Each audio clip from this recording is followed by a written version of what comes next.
Notre secours est dans le nom du Seigneur, qui a fait le ciel et la terre. Aujourd'hui, avec le royaume d'Israël, nous partons à la guerre. Cette guerre semble ressembler à beaucoup d'autres, et pourtant elle se termine par une énigme. Une énigme que je vous laisse en exercice de lecture le soin de me résoudre. On se retrouve après pour les commentaires. 2 Rois, chapitre 3.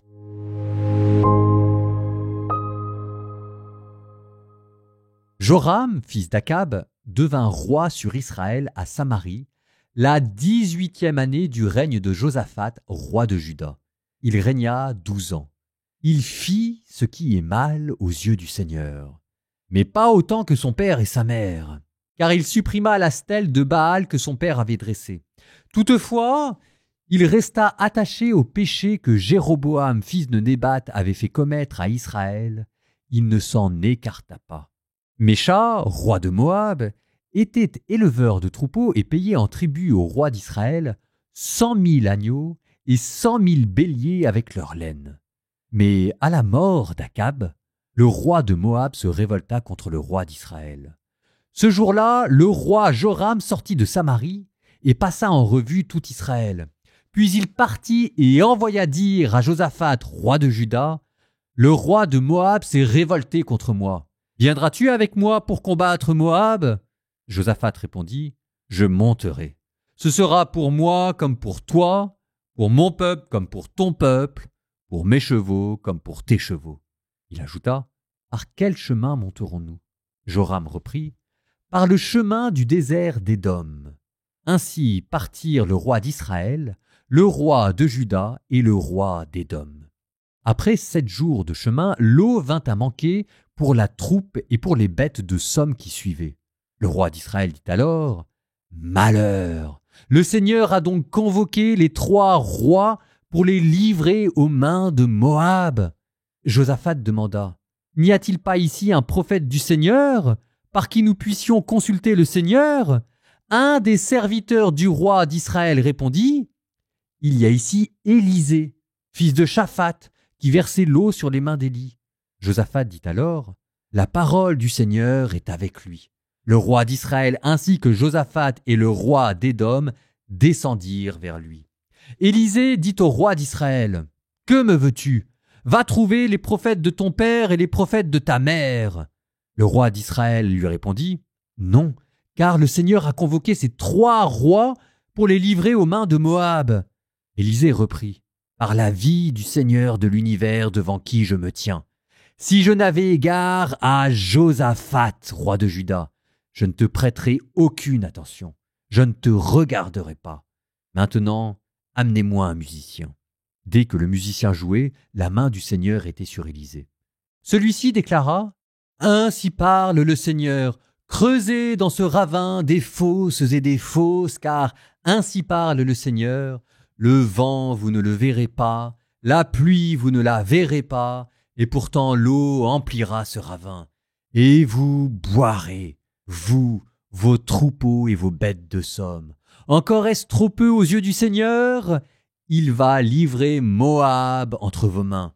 Vous abattrez toutes les villes fortifiées, toutes les villes importantes, tous les bons arbres vous les couperez, toutes les sources vous les comblerez, tous les champs fertiles vous les dévasterez en y jetant des pierres. Or, au matin, à l'heure de l'offrande, voici que l'eau arriva par le chemin d'Édom, et la terre en fut inondée. Tous les gens de Moab avaient appris que les rois étaient montés pour les combattre. On avait convoqué tous ceux qui avaient l'âge de porter les armes, et même ceux qui l'avaient passé. Ils avaient pris position sur la frontière. Au matin, quand ils se levèrent, le soleil brillait sur les eaux. Les gens de Moab virent devant eux les eaux rouges comme le sang. Ils dirent, « C'est du sang ! Sûrement les rois se sont entretués à coups d'épée, ils se sont frappés l'un l'autre, maintenant au pillage, Moab !» Ils s'approchèrent du camp d'Israël. Ceux d'Israël se dressèrent, ils frappèrent ceux de Moab, qui s'enfuient devant eux, et ils les pourchassèrent. Ils démolirent les villes, jetèrent chacun sa pierre dans les champs fertiles et les en recouvrirent. Toutes les sources, ils les comblèrent, tous les bons arbres, ils les coupèrent. Finalement, il ne resta debout que les murs de Kir Haréchet, et les porteurs de ville encerclèrent la ville et la frappèrent. Le roi Moab vit que le combat était trop fort pour lui. Il prit avec lui 700 hommes portant l'épée pour tenter une percée vers le roi d'Édom, mais en vain. Il prit alors son fils aîné, qui devait régner après lui, et l'offrit en holocauste sur le rempart.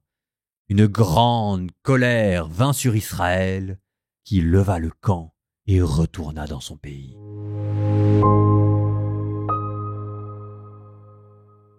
Fun fact, on a retrouvé des preuves archéologiques de ces guerres. On appelle ça la pierre de Mécha. Alors la pierre de Mécha, c'est une stèle qui fait 1,15 m de haut, 60 cm de large, qui a été rédigée en moabite, une langue proche de l'hébreu, qu'on a découverte à Diban, en Jordanie, et qui date du 9e siècle, et qui confirme la guerre que vous venez d'entendre. Continuons, si vous le voulez bien, ces quelques considérations archéologiques par d'autres considérations historiques qui pourraient bien nous apprendre des choses assez étonnantes de la part d'Israël et de Juda. Dans cette guerre, il était question de 3 rois coalisés, le roi d'Israël, le roi de Juda et le roi d'Édom, contre un roi, le roi de Moab. Alors, qu'est-ce que cela veut dire ? Cela veut dire qu'Israël était comme le petit empire de la région à laquelle les États voisins avaient prêté allégeance. Pendant cette période de l'histoire où les grands empires ont reflué, l'Égypte, les Hittites, la place est libre dans cette région du Moyen-Orient pour que le royaume d'Israël, qui est le plus peuplé, qui a noué des alliances commerciales avec les Philistins, qui a aussi les routes commerciales qui passent chez lui, et la place libre pour asservir les royaumes d'alentour. À l'est du Jourdain, les royaumes d'Édom et de Moab avaient été vassalisés par le royaume du nord, Israël. Et de la même manière, le royaume du sud, Juda, était sous domination israélienne. Je rappelle que le royaume de Juda, c'est le parent pauvre de la région. C'est les ploucs qui habitent dans les montagnes. Excusez-moi, j'exagère, mais à peine. D'où la mention de ce Josaphat, roi de Juda, qui vient aider à la guerre le roi d'Israël. C'est pas qu'il ait eu envie, c'est qu'il n'avait pas le choix. Ça vous explique la guerre d'aujourd'hui, ça vous explique même la guerre dont on avait entendu parler à la fin du premier livre des rois. Ces liens de vassalité, c'est pas une chose nouvelle. Et donc ça n'a l'air de rien, mais ça va avoir des conséquences très précises. Parce que si Juda est sous influence d'Israël, ça a des conséquences militaires, vous les voyez partir en guerre, mais ça va avoir aussi des conséquences religieuses. Parce que les cultes idolâtriques qui avaient été adoptés au nord, par contagion, vont se répandre au sud. Souvenez-vous, on a vu des prophètes qui nous avaient expliqué comment est-ce que Israël était comme une sorte de cancer qui avait fini par métastaser le royaume de Juda. Là, vous les voyez qui obligent leurs frères à prendre la guerre. Bientôt, vous les verrez obliger leurs frères à adorer Baal. Bon, en tout cas, là, vous avez un État qui se rebelle, et donc le roi d'Israël oblige ses États vassaux à l'aider dans cette guerre. Voilà pourquoi Israël part en guerre, voilà pourquoi Juda est obligé de le suivre. Maintenant, Moab qui se révolte, ça veut dire quoi ? Déjà, ça veut dire qu'Israël n'arrive plus à bien maintenir l'ordre dans la région. Ce petit empire qu'est Israël est en train de s'affaiblir. Voilà la première chose que signifie cette révolte. Mais ça peut peut-être aussi signifier autre chose, de plus énigmatique. Et j'en viens à la fin de ce chapitre, cette histoire de sacrifice au dieu Kémosh, le dieu des Moabites. Je vous cite le verset. « Le roi de Moab prit son fils aîné, et comme il n'arrivait pas à gagner la guerre, il l'offrit en sacrifice en haut des remparts. Alors une grande colère de Dieu s'abattit sur toute l'armée, et Israël rentra chez lui. » Alors, on lit ça, on comprend pas très bien, parce que ce qui se passe, c'est que vous avez un prophète, Élisée, qui a prédit la victoire des Israélites, et les Israélites sont en train de gagner la guerre. Et à ce moment-là, en désespoir de cause, les Moabites offrent un sacrifice humain. On ne sait pas d'ailleurs à quel dieu.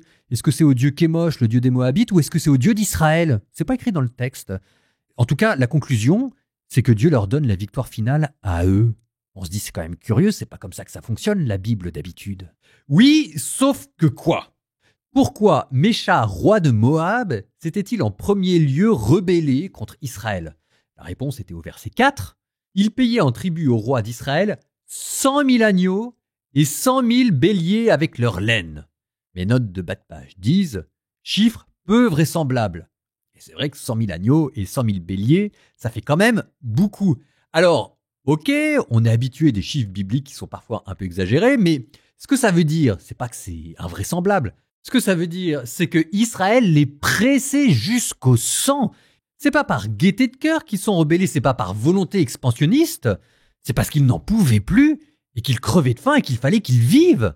Et quand on vous parle d'un roi qui sacrifie son fils en haut des remparts, son fils héritier, il ne faut pas imaginer que c'est par plaisir qu'il a fait, c'est pas par amour du sang et goût de la cruauté, c'est en désespoir de cause. Ils étaient tellement dans la détresse qu'ils en sont venus à cette extrémité. Il est possible que dans cette prière idolâtrique païenne, il y ait eu un véritable cri de détresse auquel Dieu a voulu finalement donner raison.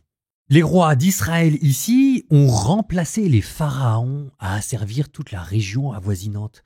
Ce qui est d'autant plus curieux, c'est que vous avez vu cette prophétie d'Élisée qui avait prédit la victoire d'Israël. Oui, mais vous avez senti aussi comment c'était à contre-cœur qu'Élisée avait fait cette prophétie. Et quand Dieu vous parle à contre-cœur, vous savez, il faut toujours se méfier. C'est pas dit qu'il vous ait tout dit. Et là, Dieu a bien prouvé qu'il était capable de faire des miracles. Dieu a bien prouvé qu'il aurait été capable de donner la victoire aux Israélites. Mais il ne l'a pas fait, parce que tous méritent. Psaume 109.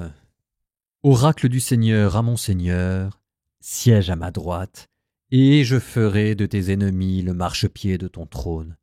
De Sion, le Seigneur te présente le sceptre de ta force, domine jusqu'au cœur de l'ennemi. Le jour où paraît ta puissance, tu es prince, éblouissant de sainteté. Comme la rosée qui naît de l'aurore, je t'ai engendré. Le Seigneur l'a juré dans un serment irrévocable. Tu es prêtre à jamais selon l'ordre du roi Melchisédek. À ta droite se tient le Seigneur, il brise les rois au jour de sa colère, il juge les nations, les cadavres s'entassent, il brise les chefs, loin sur la terre. Au torrent il s'abreuve en chemin, c'est pourquoi il redresse la tête.